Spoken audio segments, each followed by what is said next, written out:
bienvenue à cette émission d'Info 9. Vivre avec le virus du VIH-Sida.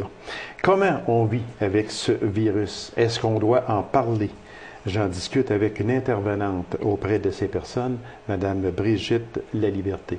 Madame Laliberté, bonsoir. Bonjour, M. Lacasse. Merci d'avoir accepté cette invitation-là, parce que je pense que l'on pense, nous, que ce terrible virus existe seulement dans les grands centres. Chez nous, ici, en Abitibi-Témiscamingue, on n'a pas ça, nous autres. Je pense qu'on est dans le champ, comme on dit. Bien, effectivement, il y a plusieurs personnes qui pensent que ça ne nous concerne pas en Abitibi-Témiscamingue, mais non, c'est le contraire. Il y a des gens en Abitibi-Témiscamingue qui sont atteints du VIH. Donc, et il y a des gens qui ont des comportements à risque dans notre région. Donc, c'est possible d'attraper le VIH ici en région. Moi, j'aimerais, en tout premier lieu, que l'on parle du Centre des Rosées. Bon, le Centre des Rosées, est-ce que c'est vrai que c'est le seul organisme qui lutte contre cette maladie en Abitibi-Témiscamingue? Et si oui, expliquez-nous qu'est-ce que le Centre des Rosées. Bien, c'est le seul organisme communautaire de lutte contre le VIH.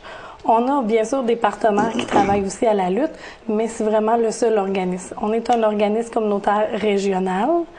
On est situé à Rouyn, mais on se déplace un peu partout dans la région. Okay. Nous, notre mission de base, c'est de soutenir les personnes vivant avec le VIH, leur famille, leur entourage, et on a aussi un mandat d'information, de sensibilisation au niveau de la population et de prévention. Oui, le mot est lancé, prévention. Parce que si on ne prévient pas, on va aggraver la situation. Donc, la prévention, c'est une chose qui est vraiment essentielle. Exactement. On est une émission d'information, Madame Laliberté. Peut-être une question banale, une question lancée tout bonnement, comme ça. Comment on peut attraper le virus? Bien, le virus, il se transmet de 5 façons, par 5 liquides corporels. On parle de sang, on parle de sperme, de liquide prééjaculatoire, de sécrétion vaginale et de lait maternel.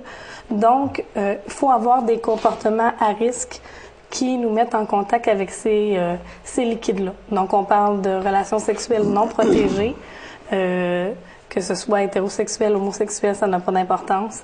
L'utilisation de drogues par injection, les tatouages, les piercings, si le matériel n'est pas stérilisé.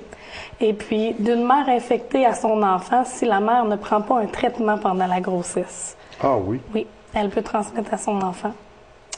Ça, ce serait terrible. C'est une chose de même arrivée. Cet enfant-là Oui. qui n'a pas demandé à venir au monde, alors quand il vient au monde, au moins qu'il soit en santé. Mais si elle prend un traitement pendant la grossesse, à ce moment-là, les chances sont réduites énormément que l'enfant soit infecté. Là, on va parler d'un diagnostic. Quand on va passer un test de VIH, est-ce qu'on peut dire VIH-Sida? Oui. C'est comme ça? Oui. Quand on va passer un test, puis, bon, on est positif, ça doit être un coup de masse en plein front, comme on dit. Bien, effectivement que c'est pas évident. Vous en connaissez beaucoup, vous. Oui. Vous êtes dans le domaine. Effectivement. Quand les gens se présentent pour aller passer un test de dépistage, habituellement, l'infirmière ou le médecin qui vont faire le dépistage vont informer la personne des possibilités qu'elle soit infectée, de comment que ça va fonctionner, tout le kit. Fait que souvent, les gens sont très, très nerveux avant d'avoir leur réponse au test de dépistage. Et disons qu'ils passent 3 semaines, qui n'est pas très... Ça prend 3 semaines? En majorité du temps, c'est à peu près ça. Okay. Habituellement, ces semaines-là ne sont pas très gaies dans leur vie. Quand ils reçoivent le diagnostic, si c'est négatif, c'est sûr que les gens sont très, très heureux, mais si c'est positif, c'est pas toujours drôle. La majorité des gens là, viennent à avoir des idées suicidaires, des symptômes de dépression. Ça va si loin que ça, oui. Oui. Les gens pensent encore qu'aujourd'hui, quand on a le VIH, c'est la mort. Mais au moment du diagnostic, c'est ce que les gens pensent. Mais après, les explications données, les traitements, etc., on va en parler un petit peu plus loin. Oui, c'est possible de bien vivre. C'est ça, exactement. Parce que là, on n'est pas enfermé dans une cage et puis je peux plus sortir, j'ai le VIH, là. Non. J'ai plus ça, là. Ce qui est dommage, par contre, c'est que les gens, quand ils vont passer un test de dépistage, souvent, ils ont eu des comportements à risque. Bien, c'est et ça. au moment des comportements à risque, ils n'avaient pas conscience de tout ça. C'est ce qui arrive exactement, la protection. Hein. On en parle, on va en parler aussi un petit peu. Moi, là, si je vous demandais comment on peut abattre les préjugés à l'endroit de cette maladie, parce que, mon Dieu, on est en 2011 aujourd'hui, puis mon Dieu, il me semble encore aujourd'hui, dans ce 21e siècle, qu'il y a tellement de préjugés envers les personnes atteintes du VIH-Sida. On dirait qu'eux autres, là, on ne peut pas les regarder. Il ne faut pas leur donner la main. Mais c'est quoi, là? Comment on peut abattre ces fameux préjugés? Parce que vous êtes d'accord avec moi, est-ce qu'il y a encore beaucoup de préjugés envers ça? Oui, il y en a ça? encore. Oui, c'est sûr qu'il y a un travail qui a été fait là, depuis longtemps, mais il y en a encore. Puis vous savez, un préjugé, c'est un jugement qu'on fait préalablement avant d'avoir la bonne information. Okay. Donc, la meilleure façon de le défaire, c'est de donner la bonne information. Donc, si les gens savent que ça ne s'attrape pas en embrassant quelqu'un, en lui tenant la main, en vivant dans la même maison, en mangeant la même nourriture, bien, peut-être que ça va être moins pire. Mais il faut répéter souvent les mêmes informations. À ce moment-là, comme on dit, l'information devient essentielle, elle devient obligatoire, mais il y en a qui se posent des cache-oreilles. Oui. Malheureusement, ça existe encore aujourd'hui. Puis nous, ce qu'on a constaté dans les dernières années, c'est que les gens savent maintenant que c'est pas bien de nommer ces préjugés ou de les démontrer. Fait que les gens pensent encore avec leur jugement, mais les démontrent plus. Souvent, ce qu'on nous dit, ben le VIH, c'est correct. C'est correct, les gens qui ont le VIH autour de nous, dans notre société, dans notre ville, tant que c'est pas chez nous. Ah oui, exactement. Tant que c'est pas près de nous. Oui. Si c'est loin de nous, il n'y a pas de problème. Ah oui, tu l'as. Ben, regarde, il n'y a pas de problème. Oh, tu l'as, mais tu es dans ma propre famille. Oui. Oh, là, c'est plus pareil, je pense. Là. Effectivement. On va parler de la qualité de vie. La qualité de vie d'une personne atteinte de cette maladie-là. Et je parle de personnes, là, on parle en 2011, là. La qualité de vie versus la qualité de vie de ces mêmes personnes-là dans les années... Parce que dans les années 70 et 80, il y en avait aussi, là. Il ne faut pas s'en cacher, là. Il y en avait. C'est quoi la qualité de vie aujourd'hui d'une personne atteinte du VIH-Sida? Bien, juste pour comparer, dans les années 80, quand on apprenait qu'on était atteint du VIH, on apprenait qu'on allait mourir. Ah, c'était si loin que ça. Oui, OK. L'estimation était que dans les 2 prochaines années, là, la personne pouvait mourir. Aujourd'hui, avec les traitements, l'espérance de vie est pratiquement la même que pour nous, les gens qui ne sont pas atteints de cette maladie-là. Donc, on s'entend qu'ils peuvent vivre longtemps, ils peuvent peut-être travailler encore, ils peuvent avoir des familles, faire des projets à long terme, sauf que la qualité de vie est différente de nous. Ils ont des traitements à prendre qui ont beaucoup d'effets secondaires. Oui, énormément. Excusez, est-ce que ces traitements-là se donnent chez nous, en Abitibi-Témiscamingue? OK. Oui. Fait que là, on n'a plus à se déplacer ou aller dans les grands centres. On est une région extrêmement chanceuse en Abitibi-Témiscamingue. On a une clinique pour les personnes vivant avec le VIH qui est centralisée à Rouyn-Noranda, mais c'est une clinique régionale. Donc, il y a un médecin spécialisé qui vient... Au début, c'était 1 fois par mois. Maintenant, je pense que c'est 2 jours ou 2 mois. Mais ils viennent de Montréal pour traiter ces gens-là. On a une infirmière coordonnatrice, une nutritionniste. Est privilégié d'avoir ça. Là. Ils ont les services d'une nutritionniste, d'une pharmacienne, travailleuse sociale. Ah oui? Oui. On est vraiment... c'est pas toutes les régions éloignées qui ont ces services-là. Donc, ces personnes-là peuvent avoir une qualité de vie égale à toute personne qui n'a pas le VIH, ou à peu près. Bien, pas nécessairement. Non. À cause des effets secondaires des médicaments. Qui pourraient être quoi? Des diarrhées incontrôlables. Donc, puis ça peut arriver pratiquement n'importe quand. Souvent, ça va arriver au début quand il commence un traitement, mais ça peut revenir dans l'année. Donc, ils n'ont pas nécessairement de contrôle là-dessus. Fait que ça devient une maladie épisodique à cause des effets secondaires et de tout ça. Ils ont tous les rendez-vous médicaux à gérer. Pour une personne vivant avec le VIH qui est bien, normalement, elle doit voir le médecin aux 3 mois. Mais ils ont un médecin de famille, un généraliste. Les rendez-vous chez le dentiste sont très importants. L'optométriste aussi. Donc, c'est plein de petits rendez-vous à gérer. À un moment donné, ils ont des gros agendas, mais juste pour leur santé. On va aller plus loin que ça un petit peu, si vous me permettez, Madame La Liberté. Les relations sexuelles. Quand une personne est atteinte du VIH-Sida, il n'est absolument plus question d'avoir de relations sexuelles non protégées. Exactement. Nous, ce qu'on prône, c'est le port du condom pour ces personnes-là. C'est une minorité de gens qui ne le feront pas parce que la majorité, ils savent qu'est-ce que c'est vivre avec le VIH, à quel point c'est difficile. Donc, ils ne veulent pas transmettre cette maladie-là à quelqu'un d'autre. Eux, dans leur tête, c'est quelque chose d'inconcevable. Il faut que ça s'arrête à eux. Donc, ils se protègent. Là, j'ai une question difficile. Et j'espère que la population ne prendra pas ça mal, ce que je vais demander. Mais est-ce qu'une personne peut être aussi méchante que de dire « moi, je l'ai, je vais la transmettre ».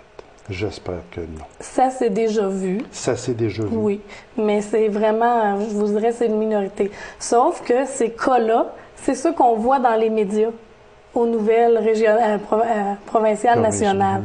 Donc, souvent, les gens, ce qu'ils vont faire, c'est qu'ils vont associer ces gens-là au VIH, puis ils vont se dire, ben ils sont tous comme ça. On les met tous dans le même panier. C'est ce qu'ils nous montrent aux nouvelles. Mais finalement, c'est vraiment une très petite minorité qui font ça. On dit que plusieurs personnes refusent même d'entretenir avec eux une relation amoureuse, familiale ou même amicale. Oui. Ça va jusque-là? Oui. Il y a, pour une personne vivant avec le VIH, le support de sa famille, de ses amis, c'est très important. Et il y en a que la journée qu'ils apprennent à leur famille qui sont atteints du VIH, c'est un rejet total. Ça, c'est terrible. Et il y en a qui n'osent même pas leur dire par peur du rejet, mais que dans le fond, s'ils le faisaient, peut-être que ça serait bien reçu. Mais ils ont tellement une crainte de ce rejet-là qu'ils ne le font pas. Est-ce que les personnes atteintes, est-ce qu'elles doivent le dire? En principe, ils ne sont pas obligés de divulguer leur état à monsieur, madame, tout le monde. Nous, on leur dit, votre médecin, s'il ne sait pas votre état, il ne pourra pas bien vous traiter. Le dentiste non plus. Un optométriste, la même chose. Fait que pour les soins de santé, c'est l'idéal. La personne avec qui vous avez des relations sexuelles, l'idéal, c'est de le lui dire.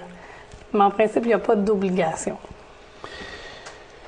Je vais vous poser une question sans discrimination là, envers qui que ce soit, mais c'est parce que c'est une autre question un peu difficile, parce que c'est un sujet d'abord difficile à aborder, d'avoir mis des choses, puis je vous en félicite de venir en parler ici, parce que plus on va en parler, plus on peut démystifier ce fameux mythe de VIH, SIDA, on rejette ça, il faut démystifier ça absolument.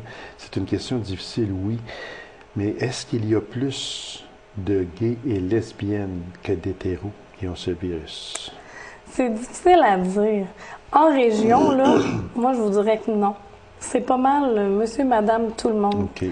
Ça peut être une personne homosexuelle, hétérosexuelle, homme, femme, enfant. Je vous dirais que c'est comme il y en a de tous les âges. Nous, ce qu'on dit souvent, c'est que le virus, lui, il en fait pas de discrimination. L'important, c'est pas qui on est, mais plutôt les comportements qu'on a, qui fait qu'on peut devenir infecté. On dit que la personne n'a plus à vivre en fonction du virus. C'est le virus qui doit s'adapter à la personne. Bien, ça, c'est une philosophie que plusieurs personnes ont. Parce que... Mais est-ce qu'elle est bonne, cette philosophie-là? Moi, je pense que oui. Oui. Parce que c'est comme quelqu'un qui est diabétique qui va vivre juste en fonction du fait qu'elle est diabétique tout le temps. À un moment donné, elle a plus de vie, là. C'est dans le but d'avoir une meilleure qualité de vie, de dire, ben je peux profiter de la vie, aller m'amuser et tout le kit. C'est une personne qui est infectée d'un virus, c'est non un virus qui vit dans une personne. Ah oui, exactement, oui, c'est bien dit. C'est donc dire que si on fait une rétro de tout ça, la personne atteinte de ce virus-là peut vivre une vie normale, à quelques exceptions près. Oui. Oui. Ce qui fait qu'ils ont une vie le moins normale, c'est souvent les préjugés et la discrimination. Mais pour le reste, ils peuvent vivre une vie normale. Je regardais dans mes notes l'autre jour, puis sur un récent sondage auprès des employeurs, 40% n'embaucheraient pas une personne atteinte du VIH-Sida. Oui. Ça veut dire 4 employeurs sur 10. Oui. Et c'est une grosse réalité pour les personnes vivant avec le VIH. Il y en a plusieurs qui pourraient travailler. Il y en a qui sont la génération du début. Là, dans les années 80, ils ont appris qu'il y avait le VIH. Donc, ils ont appris qu'ils allaient mourir. Quand les médicaments sont arrivés, ils ont eu à faire le deuil de la mort. Et là, aujourd'hui, avec les traitements, ils sont un peu mieux. Ils pourraient retourner sur le marché du travail, mais ils ont un trou de 15 ans dans un CV. Comment est-ce qu'on gère ça? Donc, c'est difficile. Donc, il n'y en a pas beaucoup des gens qui travaillent qui ont le VIH. Et pour un employeur, c'est des gens qui vont peut-être avoir des congés maladie répétés. Au niveau d'une assurance salaire, assurance médicaments, assurance vie, dans les assurances collectives. C'est une personne qui coûte cher, autrement dit. C'est ça. Donc, puis il y a des frais pour l'employeur et des frais pour l'employé. Donc, ça peut être difficile, tout ça. Puis, il y a toute la gestion des collègues. Quand on fait un petit bureau de 2-3, puis que ça se sait, c'est correct, c'est facile à gérer. Mais dans une grosse boîte de 20 employés, la personne dit qu'elle a le VIH, bien, on a 20 personnes à gérer. Des fois, c'est la situation de crise. Est-ce qu'on dit que c'est inquiétant? Il y a une recrudescence chez les 40 ans et plus. Est-ce que vous vous êtes aperçu de ça? Bien, en région, c'est difficile à dire. C'est sûr que c'est un groupe d'âge qui souvent ont été en couple longtemps, peuvent retourner sur le marché des célibataires. Donc, quand ça fait longtemps qu'on est en couple, c'est peut-être plus dur de dire on impose le port du condom. Mais nous, dans nos statistiques, c'est difficile de dire s'il y a plus de 40 ans. Avez-vous l'âge moyen de ces personnes-là chez nous en Abitibi-Témiscamingue? Vous n'avez pas de statistiques qui... Non, je vous dirais que dans nos membres à nous, là, c'est pas mal les âges de 35 à 50 ans. 35 à 50 ans.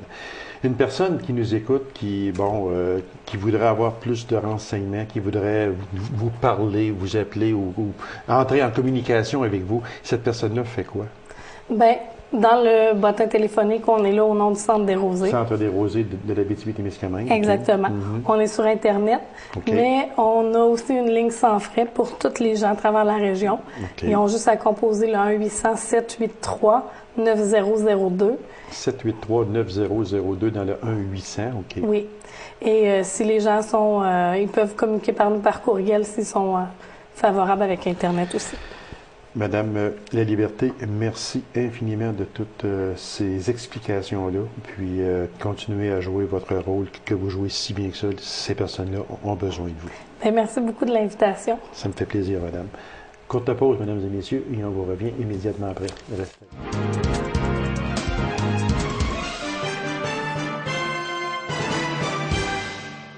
Un projet novateur en Abitibi-Ouest pour faire respecter les limites de vitesse. Ce projet s'appelle Voiture pilote. Pour nous en parler, je reçois l'instigatrice de ce projet, Mme Nathalie Pouliot. Mme Pouliot, bonsoir. Bonsoir. Mme Pouliot, voiture pilote. Comment a germé cette idée-là? Parce que moi, je trouve ça fantastique. Je vous le dis, là, je trouve ça fantastique. Comment tout ça est venu là, de votre part? Bien, de par mes fonctions comme organisatrice communautaire, M. Lacasse, je travaille dans les communautés, puis dans certaines communautés dans lesquelles j'interviens à titre d'organisatrice communautaire, ce que j'avais comme commentaire, c'est qu'il y avait des populations dans certaines communautés qui étaient inquiets de la circulation automobile qui rendait insécure les piétons, puis tout ça. Il y avait eu quelques infractions qui avaient été mises, quelques collision, si vous voulez. Exactement. Oui. Alors, tout ça derrière la tête, je me suis mis à investiguer sur un programme qui s'appelle Sécurijeune Canada. C'est un programme fédéral. Puis, à ce moment-là, c'est là que j'ai constaté que l'existence de ce programme-là. Bon, OK. Voiture pilote. Expliquez-nous, là, c'est quoi? Comment ça fonctionne, ça, cette chose-là? Là? En fait, Voiture Pilote, c'est un programme, comme je disais tout à l'heure, fédéral, qui incite les automobilistes à respecter la limite de vitesse. Que ce soit en zone urbaine ou sur la grande route. Exactement. Okay. Donc, ce qu'on demande aux automobilistes quand on initie une campagne comme ça, c'est qu'on interpelle les automobilistes en leur demandant « Êtes-vous prêts à adhérer au programme de Voiture Pilote? » Puis ainsi, vous invitez les automobilistes à respecter les limites de vitesse. OK. En gros, c'est ça le programme Voiture Pilote. En général, c'est oui? En général, c'est oui, je vous dirais, suite à notre campagne massive qu'on a fait, parce que nous, on vient de terminer notre campagne massive qu'on a fait en collaboration avec les policiers puis les gens du milieu. Je vous dirais que sur 1000 automobilistes qu'on a fait durant la campagne massive, il y a environ près de 800 personnes qui ont adhéré au programme de Voiture Pilote. C'est 80 C'est 80 qui ont 8 accepté. producteurs sur 10 qui ont dit oui. Oui. Ça, c'est sûr que, bon, si on a notre autocollant dans notre voiture, là, on en a ici là, un exemple qu'on peut juste... on a ça ici. Non, sans l'ouvrir, je crois que tout simplement... Oh non, ça va être trop... non. C'est une voiture pilote. On en a ici un gros, ici. Bon, regardez, on vend le gros. Bon, ça, là, c'est voiture pilote. Il y en a un petit qui est pareil à ça, que l'on peut mettre collé dans notre auto. Oui. Ça veut dire que moi, je suis une personne sur la route qui a ça. Il serait supposé rouler à 90 km. Oui. Elle dit oui. J'ai dit supposé rouler à 90 km.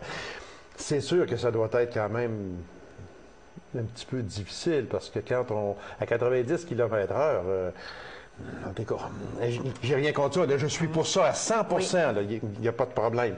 Mais seulement que, sauf que je l'ai, moi, décollé dans mon auto, puis je roule 110. On va ralentir un petit peu. Ça fait ralentir. C'est exactement, vous venez de résumer exactement ce que le programme dit sur Internet quand on va voir pour le programme. Ce qui est dit, puis je trouvais ça amusant, puis effectivement, ça fonctionne. C'est que lorsqu'on voit qu'on dépasse la limite... Ici, on se dit, il faudrait que je me laisse, que j'ai dit que je n'étais pas adhéré à ça. Donc, exactement. On prend une grande respiration. On lève notre pied sur la pédale, puis on continue. On pourrait dire ça à beaucoup de personnes. Oui, effectivement. C'est vrai. C'est quoi les principales raisons que, disons, là, le 20 qui n'a pas adhéré, c'est quoi les principales raisons que ces personnes-là vous ont dit? Qui n'étaient pas prêts à s'engager, à respecter les Pour moi, ils ont été assez honnêtes pour le faire. Oui. Parce qu'il y a une certaine honnêteté là-dedans. Là. Exactement. Moi, là, je vois pas trop bien une personne, oui, j'adhère, puis j'y vais, puis qui roule 120 tout le temps. Il me semble qu'on a un petit peu de misère avec ça. Donc, moi, je trouve que le 20 ces personnes-là ont été honnêtes. Oui, exactement. Puis, dans le fond, nous, on se dit... Même s'ils n'ont pas adhéré au programme de Voiture Pilote, lorsqu'on a fait la campagne massive d'arrestation des automobilistes, on les a quand même sensibilisés au respect de la limite de vitesse et à l'importance d'essayer de respecter le plus possible. Là.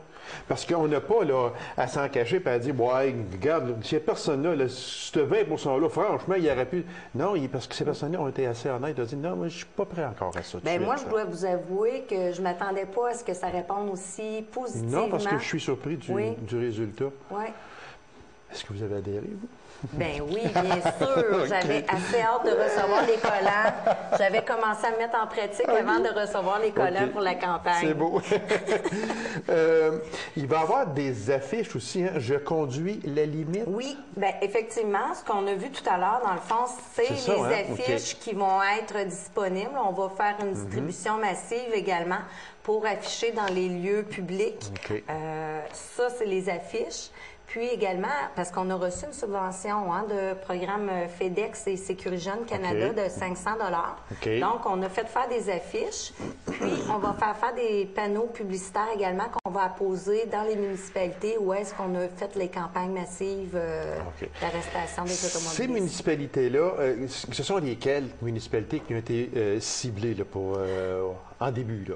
En début, dans le fond, ce qu'on s'est dit, c'est qu'on va... parce qu'au départ, on voulait faire dans toutes les municipalités, puis considérant qu'on était dans la préparation de la période hivernale... Oui, parce que c'était quand même là, au mois de novembre, c'est si ma ça, mémoire est fidèle. Okay. La campagne massive s'est déroulée du 15 au 19 novembre. Okay. Puis, donc, on s'est dit, on peut pas tout faire les municipalités dans un premier temps. Donc, là, on va se consacrer aux municipalités dans chacun des secteurs de découpage du centre de santé.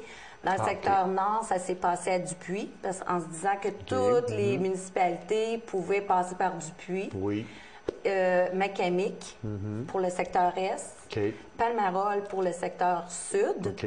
Puis à la SAR, ce qu'on a fait les deux entrées nord et entrée sud pour prendre tous les automobilistes qui rentraient à la SAR. OK. Fait que, expliquez-moi, là, très brièvement, parce qu'il reste très peu de temps, vous procédiez comment? Avec la Sûreté du Québec? Oui, c'était en collaboration avec la Sûreté du Québec, bien sûr. Il fallait s'assurer de la sécurité. Parce que la sécurité, exactement. Donc, les policiers... Parce que là, on arrêtait les gens. Là. Oui, exactement. Donc, c'était un projet de partenariat, de concertation avec les policiers de la Sûreté du Québec, le Comité de sécurité publique de la MRC. On s'est adjoint à eux. Puis, dans le fond, ce projet-là est émané de la table CIP, Service intégrant périnatalité et petite enfance. Donc, on a fait en sorte de susciter la collaboration puis de former des équipes avec les partenaires du milieu. Les policiers arrêtaient les automobilistes, puis nous, on allait voir les automobilistes en leur présentant, êtes-vous prêts à vous engager à respecter la limite de vitesse? Si oui, bien là, on leur remettait un collant. Est-ce qu'il y aura une suite à ça? Parce que là, il y a eu environ 1000 automobilistes, là, puis il y a eu juste dans quelques entrées, là, comme on parlait là, de Dupuis, de Macamic, Lassar et Palmarol. Mais est-ce qu'il y aura une suite à ça? Parce qu'on peut en faire à Tachereau, on peut en faire à Poulari, etc. Là. Alors, est-ce qu'il y aura une suite à ça? Bien, dans le fond, la suite, ce qu'on veut voir, c'est de travailler en collaboration avec les municipalités pour mettre à la disposition des populations dans chacune des municipalités, travailler en collaboration avec les conseils municipaux pour rendre disponibles les autocollants en indiquant aux gens qui peuvent aller chercher des collants dans leurs municipalités respectives. Alors, très bonne initiative, Mme Pouliot. Et puis, si on peut juste sauver une vie avec ça, bien qu'elle, mission accomplie. Oui. Ça, on ne le saura jamais. Non. Mais seulement que, par contre, si c'est une chose qui peut arriver, mais ce sera mission accomplie. Et je vous en félicite énormément pour cette belle découverte. Peut-être juste une dernière petite chose aussi en termes de suite, vous dire que avant la période de campagne massive, les policiers avaient installé des panneaux à l'entrée, indiquant, exactement. Alors, je roule, etc. Là. Fait que là, on va pouvoir refaire ça ultérieurement pour voir si ça a eu vraiment un impact. Si ça a eu un impact, c'est bien ça. Alors, Mme Pouliot, merci beaucoup, puis on va suivre ce dossier-là, puis on va vous réinviter justement pour voir s'il y a du changement dans la façon que les gens conduisent. Bien, ça va me faire plaisir. Merci beaucoup, Mme Pouliot. Alors, mesdames et messieurs, merci d'avoir été là. On se donne rendez-vous à une prochaine émission d'Infonet. Au revoir.